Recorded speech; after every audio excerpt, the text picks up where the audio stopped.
So for our next topic, we will going to discuss about slope deflection method. So for this method, meron tayong dito mga procedures na susundan to solve for the value of our moments. So for this example, procedural yung computation natin dito, and it involves yung fixed end moment natin. So we have a beam. So, yung beam natin, this is beam ABC. So, beam ABC supports two concentrated load on the span AB, while a varying load naman yung sinusuportahan niya on the span BC. So, yung first procedure natin in slope deflection is to calculate for the value of your fixed end moment. So, yung task natin dito is to identify yung mga value ng mga reactions natin. So, for this one, we have yung reaction at C, reaction at B, yung reaction at A, at saka yung moment at A. So, hahanapin natin yung mga value ng mga reactions natin. So, for us to calculate for the value of our reactions, kailangan muna nating malaman yung mga moments natin. So, for the step 1, so let's calculate for the value of your fixed end moment. So, yung fixed end moment na to, so, na-discuss ninyo na to sa matrix structural analysis.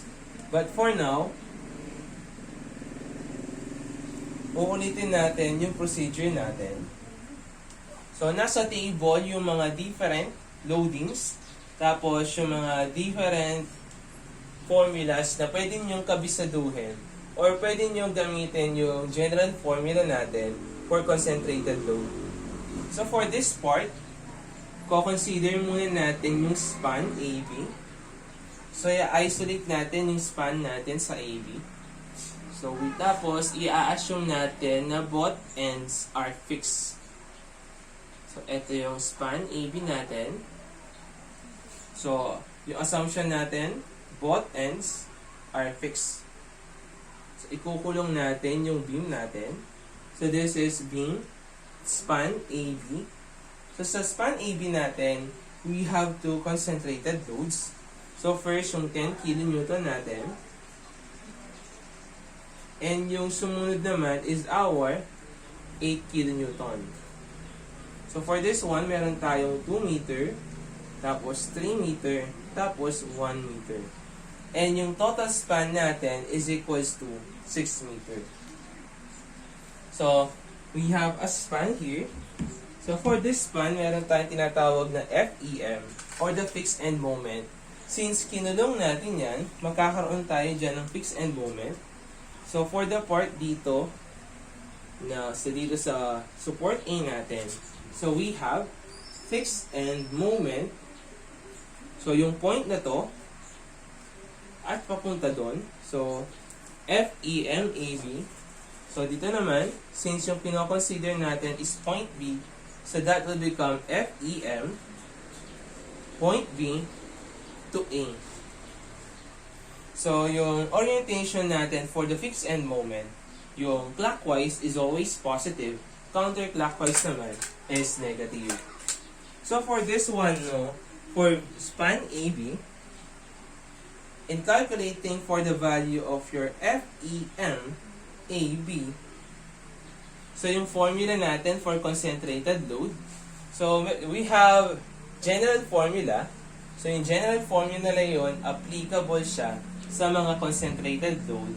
Pero kung meron kang varying load, uniform load, you can use integral calculus para magamit natin yung mga general formula. So, for this one, yung formula natin is P A B squared over L squared. So, let's say we have a span here. Separate fixed end at both ends. Tapos, meron tayong concentrated load dito having a value of P. So yung distance niya, let's say this is point A, point B. So yung distance niya from A is distance A. Yung distance naman niya from B dot is B. Tapos yung total length naman that is L. So yung ibig sabihin lang naman ng formula natin is yung P that is our concentrated load. So for this, we have 10. Yung A naman is yun yung pinakamalapit na distance. So yung near distance niya is A, which is equal to 2. Tapos yung B naman, yun naman yung distance after nung load natin na malayo sa point A natin. Since kino-consider natin etong point A natin, yung malayong distance niya pagkatapos ng concentrated load natin is 4. Squared natin all over 6 squared plus ito namang 8 kN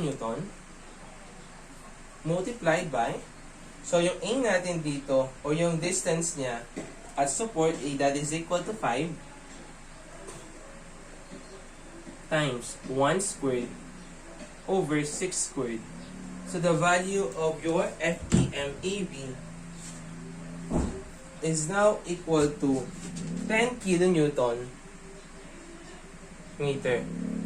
Since nandun yung yung rotation niya is counterclockwise. So next naman is we will going to calculate for the value of your FEMBD. So pagbabaliktad lang natin yung value ng A at saka B. So for this one, so yung formula natin that is PB A squared over L squared. So pinagbaliktad lang natin yung dalawa. So for this one, we will have 10. So pagbaliktaran mo lang yung dalawa over 6 squared plus etong 8. So baliktad lang natin sila. So the value of your FEM at AB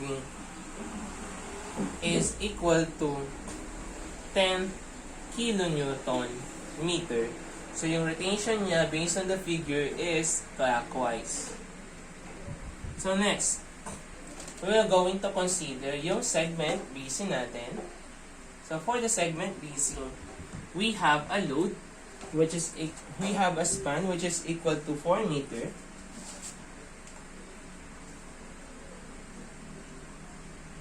So for that 4 meter span, so ikukulong natin at both ends.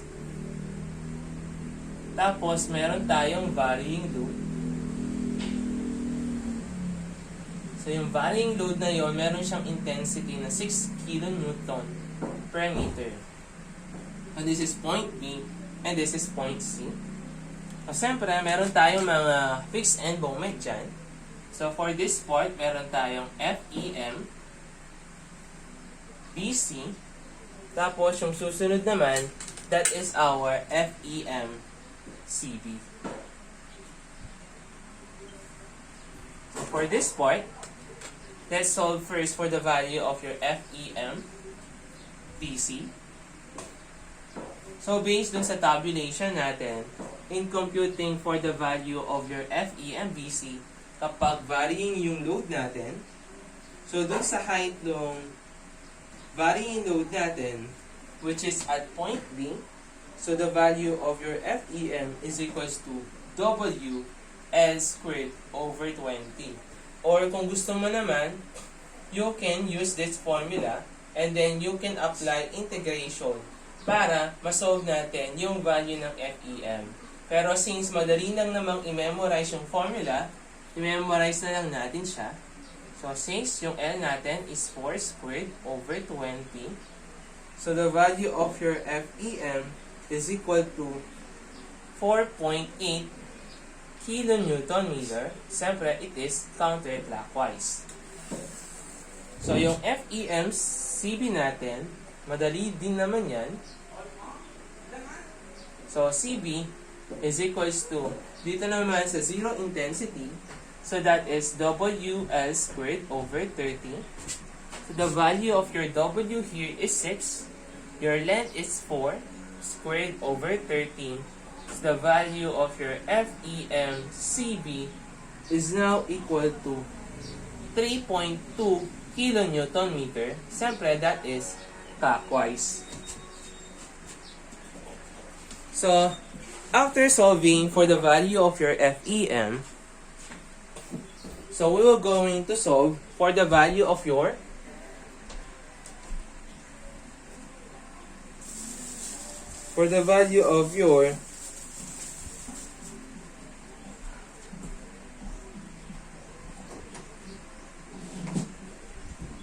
rotational displacement.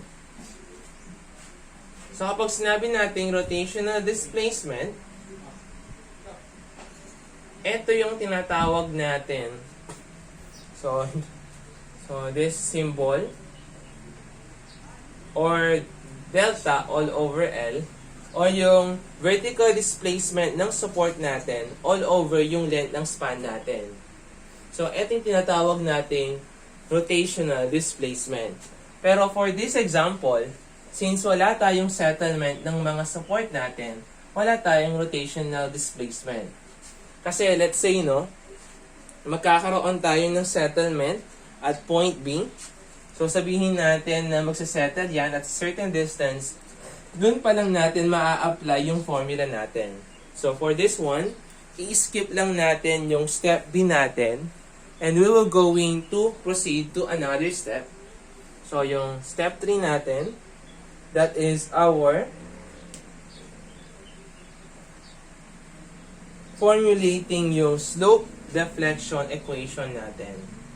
Slope deflection equation. So, meron tayong general formula na ginagamit dito. So, for this one, so let's say, hinahanap natin yung value ng AB natin. So, yung formula natin, this is 2EI. Wherein, etong 2EI over L na yan, that is yung tinatawag nating absolute K, na pag-aaralan pa natin kapag nasa moment distribution method na tayo. 2EI over L. So, multiplied by 2. So, yung nauna, since MAB, yung unang point natin dito is point A, so that will become 2 theta E, plus yung pangalawang subscript, that is theta B, minus yung 3, etong rotational displacement natin, na delta over L, plus yung FEM, nung moment natin or nung segment natin na AB. So, kaya nga sinabing slope deflection method. So, meaning to say, laging kapaki-pakinabang or laging nating gagamitin yung mga slope natin in computing for the value of your moments. So, for this one, so, let's say, you will going to consider naman yung MAB natin. So that is, so follow lang natin yung format, 2EI over L. So that is 2 theta, yung naunang subscript, B, plus, nakapattern lang yung formula natin, theta A, minus 3 delta over L, o yung rotational displacement natin, plus FEM, BA.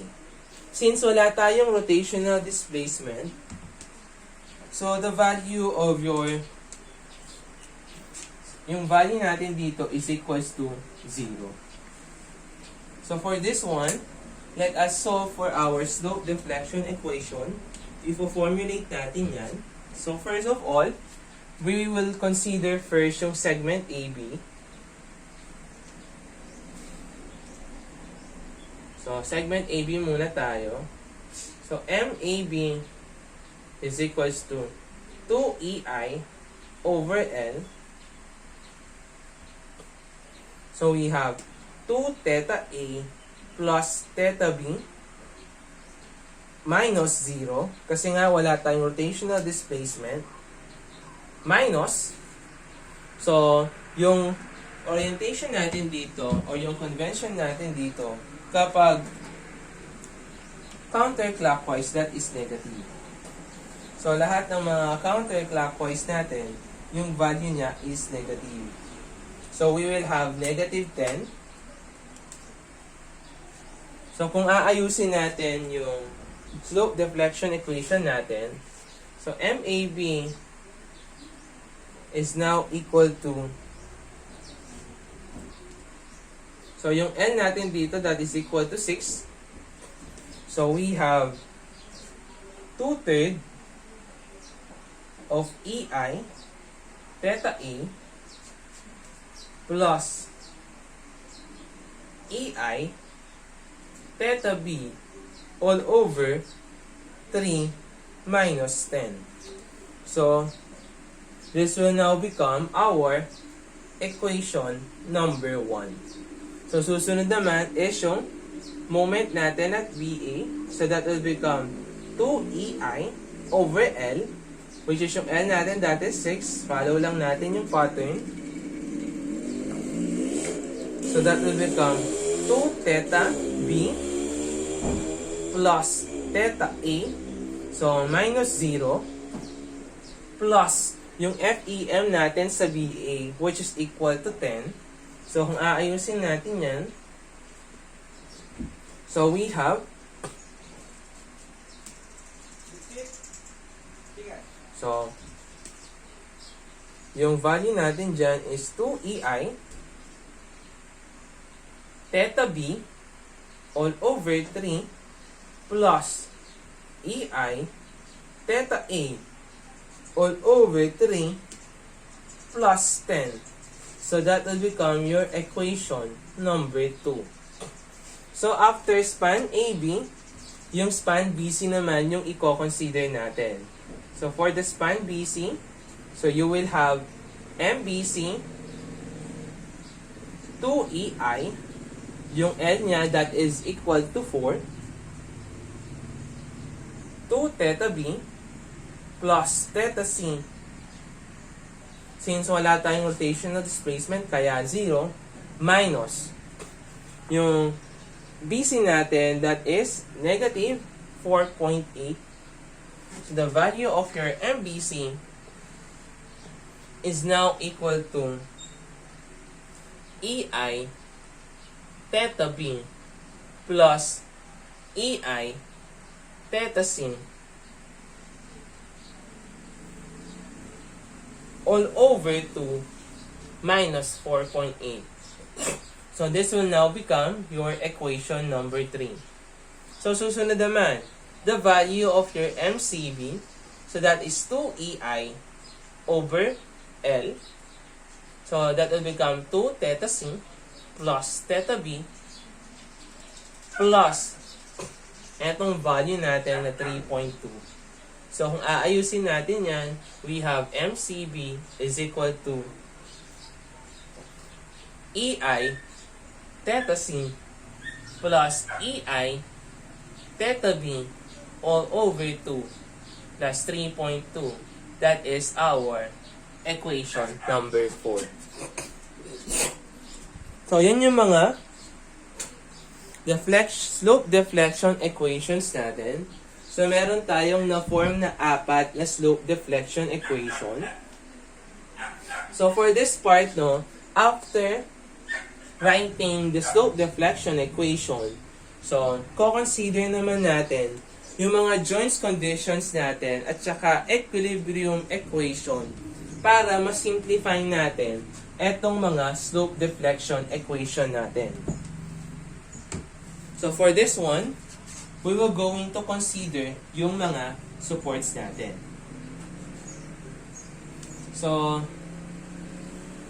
when we are dealing with slope deflection method, so laging may role yung slope natin in computing and contributing for the value of your moments and for solving of your reactions. So for this one, let us consider yung joint reactions natin. So for step letter D, apply joint conditions.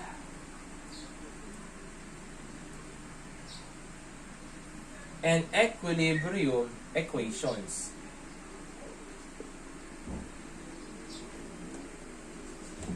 So for this part, no, if we will going to consider yung joint A natin, so anong makikita natin sa joint A? At joint A, since it is a cantilever support, so meaning to say, yung theta natin at A, that is equal to 0. So if your theta at A is equal to 0, so meaning to say, we can simplify etong equation 1 natin at saka equation 2. So mangyayari, since 0 yung A, theta A natin, yung MAB natin, from this equation, so maaalis etong theta A natin kasi 0, makakancel lang siya. So yung new equation natin is EI theta B all over 3 minus 10. So upon simplification, ngayon this is our equation number 5 na nasimplify natin. So ano pa? Joint A. So yung MBA natin, for the MBA sa equation number 2, meron tayong theta A. So meaning to say, makakancel lang yung theta A natin. If we were going to rewrite yung equation natin, magiging ganito yung equation natin. So this will now become our equation number 6. So lagi tayong nagko-consider sa mga joints natin, sa mga supports. So for this one, after joint A, let us consider joint B. So at joint B natin, so meron tayo dito sa point B.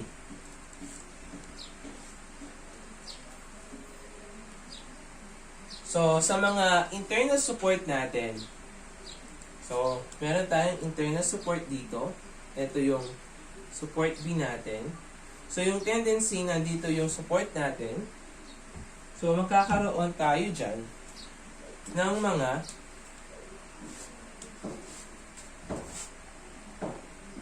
so for that part, no, at point B, so this is our point B. So kung magkakat tayo dyan, makikita natin dyan yung vertical force natin at B kapag kino-consider is left. Kasi nagkat tayo eh. Tapos meron din tayong vertical force sa B kapag kinonsider naman is right. So nandirito yung moment BA natin. Tapos meron tayong moment dito na PC. So for this one, no, since internal yung support natin, so the value nung dalawang to kapag pinagsama, that is equal to 0. Or in other words, the value of your MB is equal to 0. Therefore, MBA plus MBC is equal to 0. So gagamitin natin yung mga slope deflection equation natin sa MBA at saka MBC. And then isa-substitute natin dito sa equation na to. So the value of your MBA, so isa-substitute natin yung equation 6 and equation 3. So for this one, so substitute natin to sa MBA, 2EI theta B all over 3 plus 10 plus yung equation 3 natin na EI theta B plus EI theta C over 2 minus 4.8 is equal to 0. So isi-simplify natin to. So parehas lang yung value ng theta B natin dito. So we will have, so 2/3 plus 1, so we have 5EI theta B all over 3 plus EI theta C etong all over 2. So 10 minus 4.8, so we have positive 5.2. So, ilalagay natin siya sa kabilang equation. So, that will become negative 5.2. So, that will become your equation number 6. So, bukod sa joint A natin, meron din tayong ibang joints na pwedeng i-consider.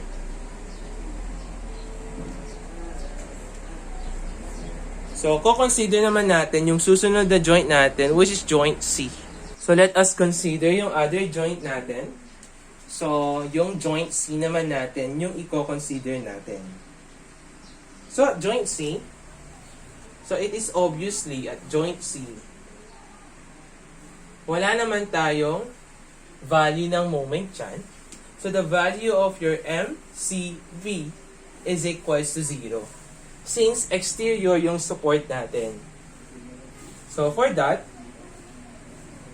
so, we can use yung slope deflection equation natin for this MCV. So, equate lang natin siya into 0. So, we will have, i-write lang natin yung equation 4 natin.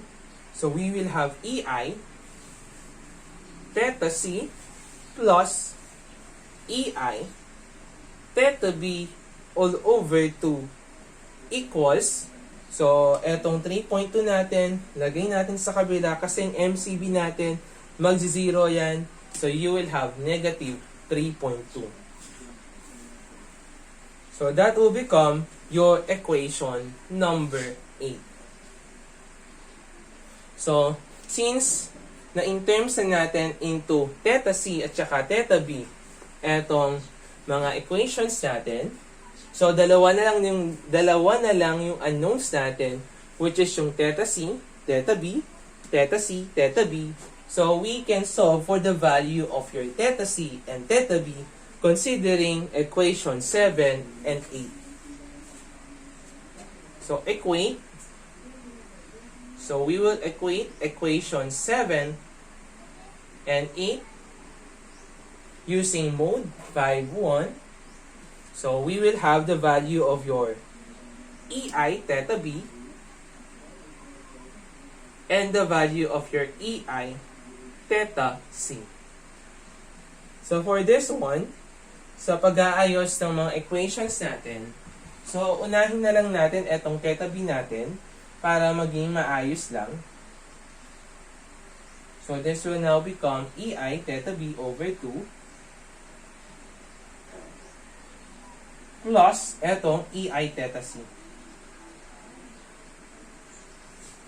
So, upon computing using your calculator, we can now solve for the value of your EI theta B, which is equal to negative 216 over 85 kilonewton meter squared, or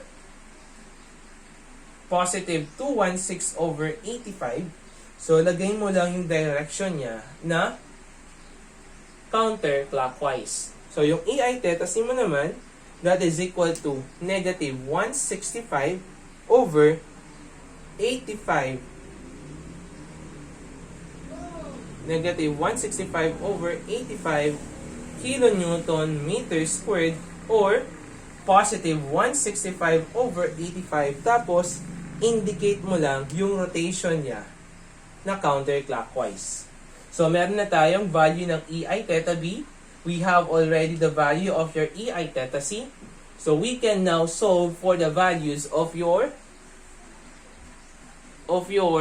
moments. So, for this one, i-calculate lang natin, i-substitute natin etong dalawang to sa mga equations natin. So, for this one, so kung aayusin natin yan, magre-reference tayo sa mga equations natin to solve for the value of your EI theta B, to solve for the value of your moments. So, kung i-delete natin etong mga equations natin, so meron tayong value ng MA dito. So, ito yung equation 1 natin, wherein yung value ng theta A natin dyan is equal to 0. So, kung ilalagay natin dito yung EI, yung value ng EI theta B natin, makukuha na natin yung value niya, makukuha na natin yung value ng MAB natin. Same with MBA. So, for this one, erase lang natin to. So, this is our equation 1. Ang equation 2. So, reference lang natin to. Substitute lang natin yung mga values natin to solve for the value of your moments. So, for this one, let us calculate. So, the value of your MAB, so, eto naman, papalitan lang natin yung EI theta B natin ng, so, papalitan lang natin to ng negative 216 over 85.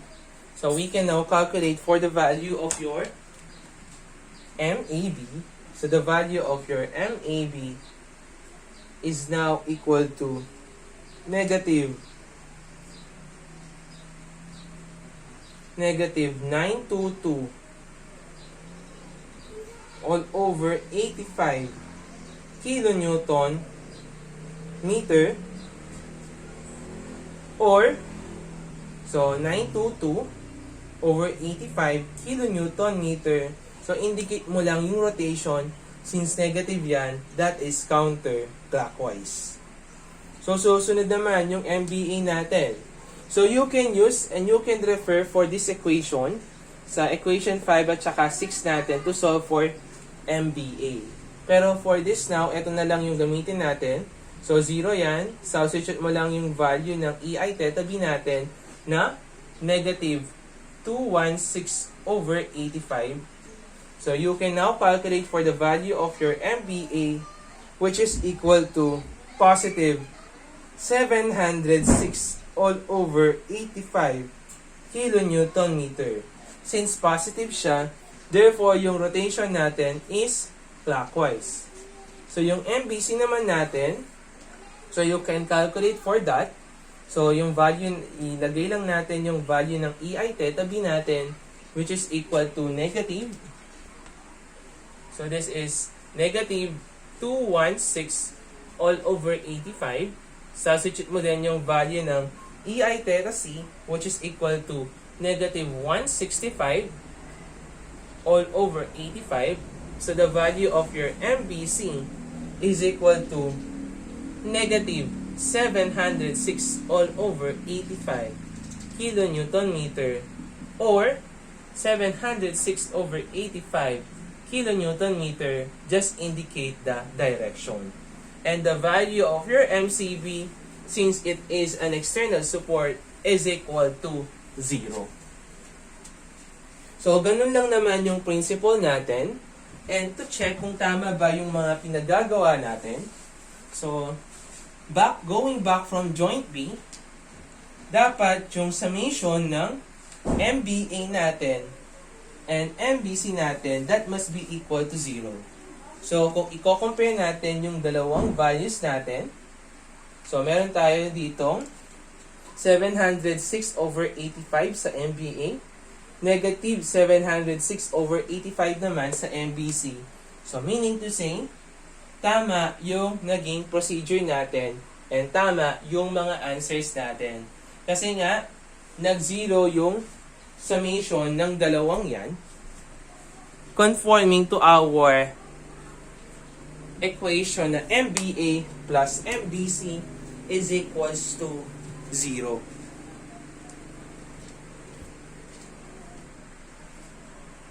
So, ngayon naman, nakuha na natin yung mga value ng mga moments natin. So, it is now the right time to calculate for the value of your reactions. Yung reaction A, B, C, at saka yung moment at A natin. So, for this example, katulad lang ito nung ginawa natin sa 3-moment equation nung nakuha natin yung value ng mga moments niya. So, we consider yung mga span natin, each span, tapos we calculate for the value of your reaction. So, for this one, wala na tayong problema sa value ng MA. Kasi nga, yung MA natin, yun yung value ng MAB. So, for this one, since counterclockwise yung rotation niya, MA is equals to MAB, which is equal to 922 over 85 kilonewton meter. Tapos, yung rotation is counterclockwise. So, for the last step, so solve for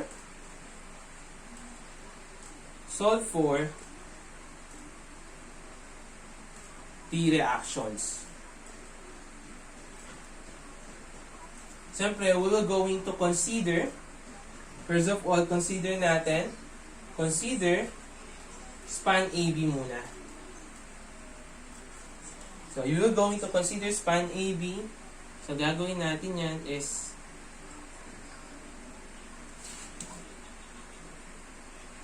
so, meron tayong support dito. Tapos, siyempre, meron tayo ditong 10 kilonewton. Tapos, meron tayo ditong 8 kilonewton. So, this is 2 meter, 3 meter, 1 meter, 6 meter. So, meron tayong mga points dyan. So, we have yung point A natin and our point B. So, nandyan yung mga reactions na, yung mga moments natin. So, nandito yung moment MAB natin. So, the value of your MAB here. So, MAB is equal to 922 over 85.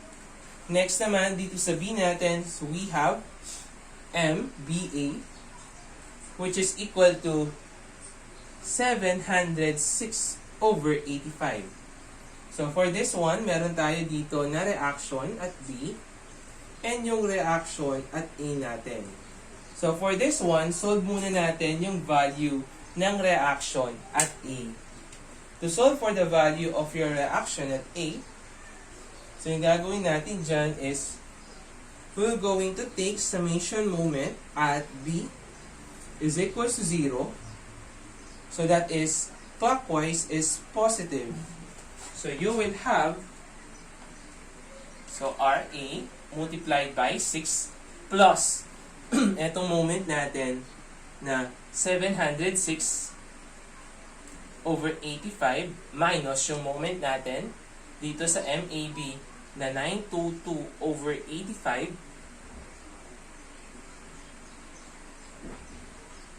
minus etong 10 multiplied by moment arm of 4 minus 8 multiplied by 1 is equal to 0. So the value of your RA is now equal to 716 over 85 kilonewton acting upward. So, susunod naman, no? So, yung RB naman natin dito, since nasa gitna siya, so yung tawag natin RB prime. So, para makuha natin yung value ni RB prime, so yung gagawin natin dyan is summation forces vertical is equal to 0, upward positive. So, yung RA natin, that is equal to 706 over 85 plus the value of your RB prime plus minus yung mga downward force natin na 10 minus 8 is equal to 0. So the value of your RB prime is now equal to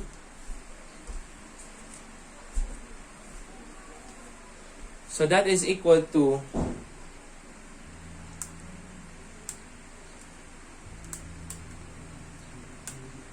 814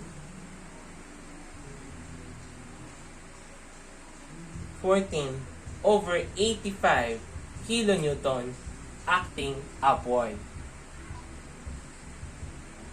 So next naman is we will going to consider yung span natin for the span BC. So yun naman, same procedure lang natin, kukunin natin yung mga reactions natin. So So for this one, unahin muna natin yung reaction at C natin. Kasi nga yung support B natin, internal yan. So hindi natin directly, agad-agad makukuha yung value ng reaction natin. So for this one, so we have, so meron tayong span BC. Consider BC. So we have here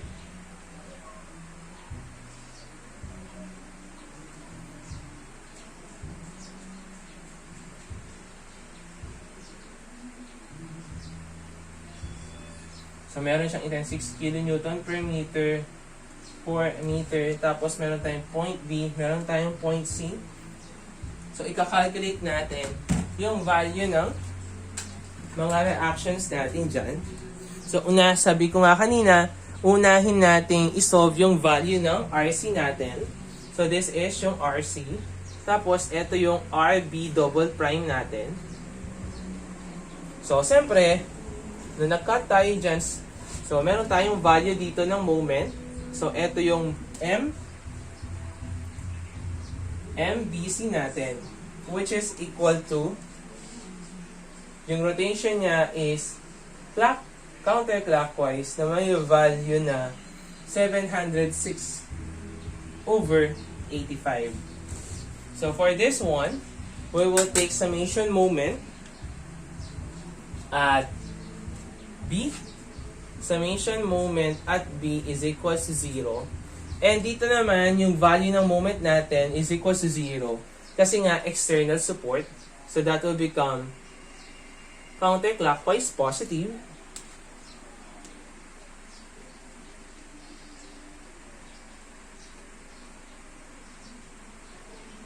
So that will become RC multiplied by 4 plus etong moment natin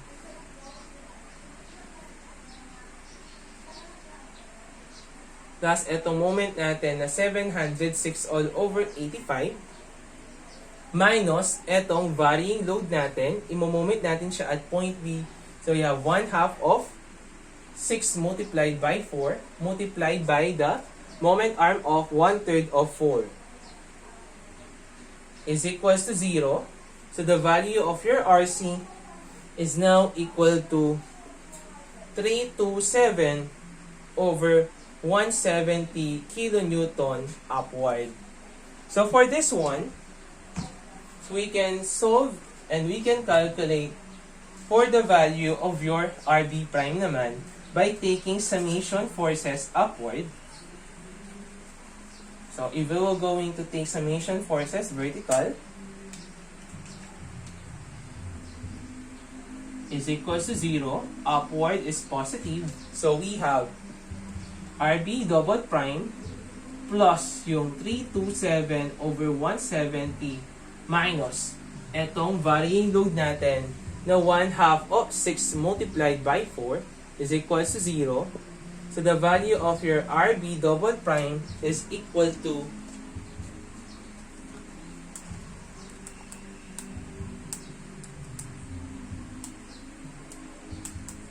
so that is equal to 1713 over 170. So para mahanap na meron na tayong value ng RA, meron na tayong value ng RC, so hanapin na lang natin yung value ng RB natin, which is equal to RB prime plus RB double prime is equal to etong 814 all over 85 plus 1713 over 170 is equal to, so that is equal to 3341 over 170 kilonewton acting upward. So for that one, no, kung ayaw nyo naman na i-compute yung value ng RB natin ng separately into RB prime at saka RB double prime, so pwede nyo i-consider yung whole structure or consider whole structure. So kapag kinonsider natin yung whole structure, meron na tayong value ng MA natin. So the value of your MA here is equal to 922. So meron tayo ditong 922 over 85. Tapos meron tayong value ng reaction at A natin, which is equal to 716 over 85.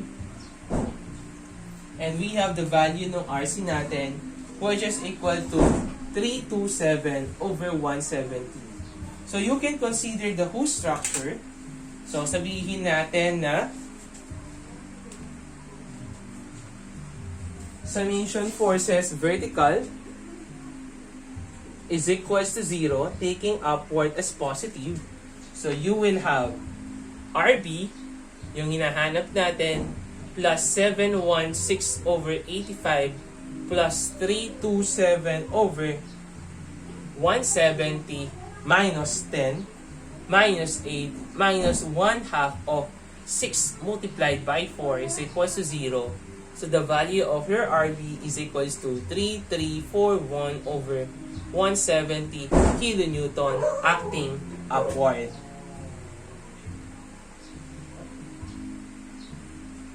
So, yun lang naman, no? Yun lang naman yung value ng natin using yung slope deflection method natin. Pero meron pa tayong isang case na kino-consider dealing with slope deflection. So for this, di ba?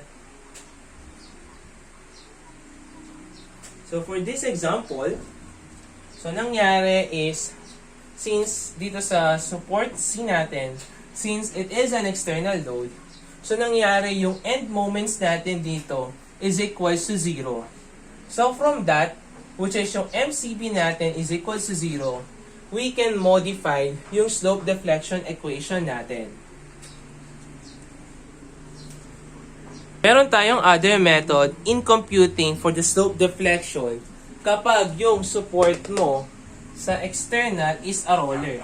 So for that, no, let's begin ulit yung solution natin from scratch.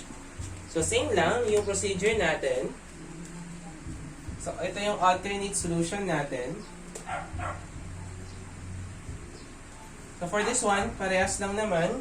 Yung step A natin, kunin natin yung FEM.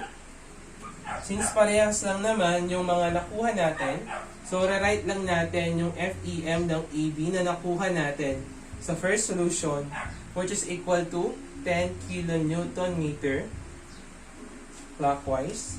And then kunin din natin yung FEM ng BA natin.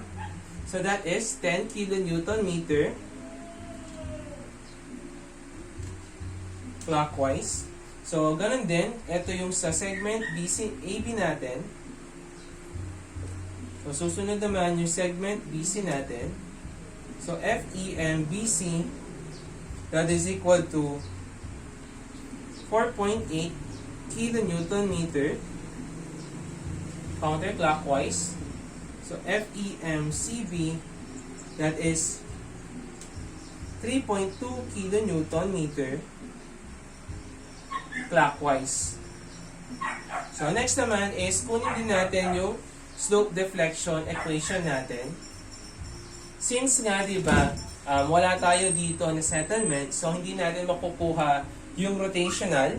So, yung slope deflection equation, doon na tayo didiretso. So, for this part, for span AB, wala tayong problema sa slope deflection equation natin as it is pa rin siya. So, yung MEB natin, katulad lang siya nung naunang solution, which is equal to 2EI theta A all over 3 plus EI theta B all over 3 minus 10. So, kamukha lang siya ng equation number 1 dun sa previous solution. Same with MBA. So, that is equal to 2EI theta B all over 3 plus EI theta A all over 3 plus 10. So, same lang naman yung mga values natin sa span AB, yung values ng mga fixed end moment natin. So, magkakaroon lang tayo dyan ng modification sa segment BC. Bakit sa segment BC? Kasi nga, yung value nung end moment natin sa CB is equals to 0. Kasi at CB, it is an external support.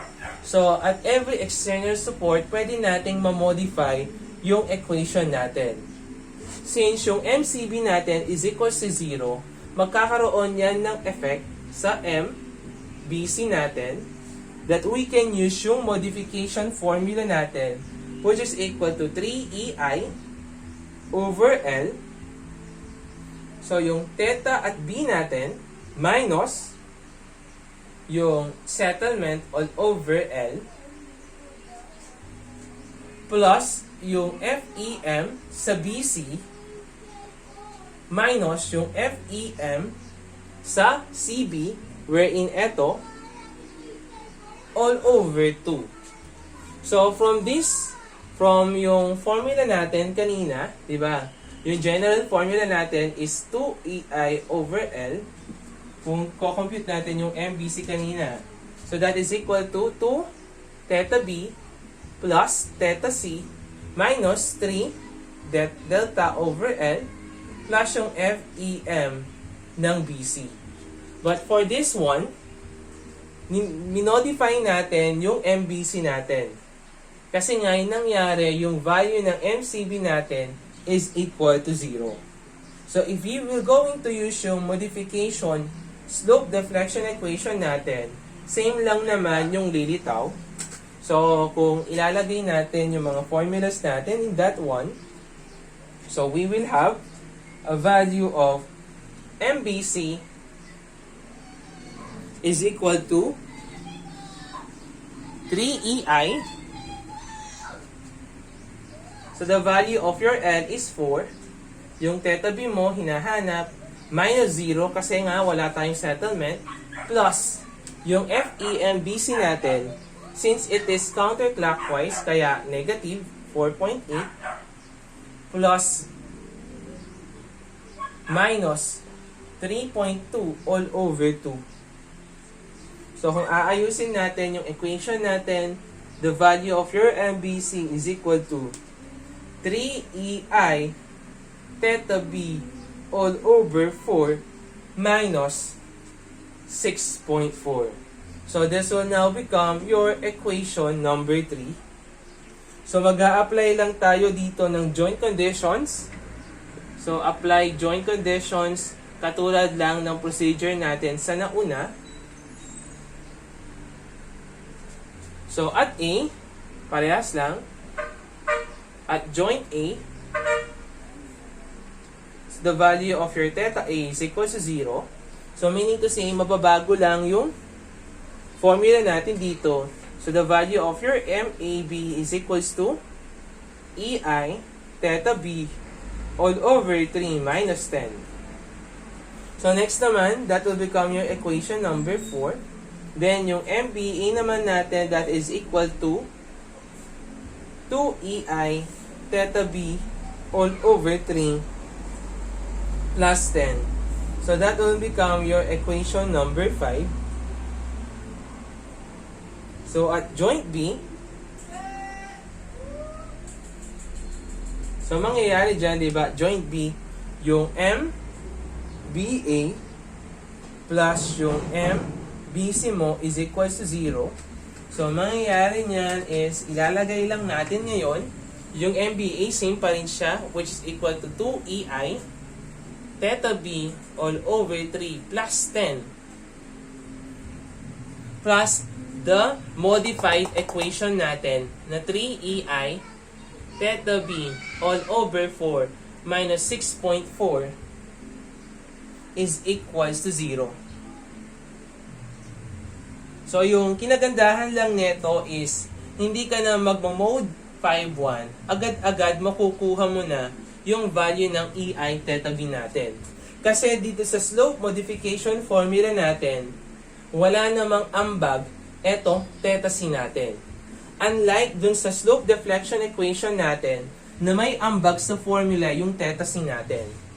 Kapag slope modification formula yung ginagamit natin, kapag yung isang support natin is an external roller support, So, agad-agad makukuha na natin kasi one unknown, yung unknown lang natin dito is theta b, makukuha na natin yung value ng theta b natin by shift solve. So, the value of your theta b is now equal to negative 216 over 85 kilonewton meter squared, or 216 over 85, yung rotation niya is counterclockwise. So, yung kanina, using yung isang method natin, nung ginamit natin yon, nag-arrive tayo sa 8 equations. So, from 8 equations, right now, nag-arrive na lang tayo sa 5 equations. So, mas madaling gamitin yung slope modification formula natin, yung modified formula natin, as long as dun sa isang span, yung nasa external support niya is a roller. So, that is yung sa slope deflection method natin for problem number 1.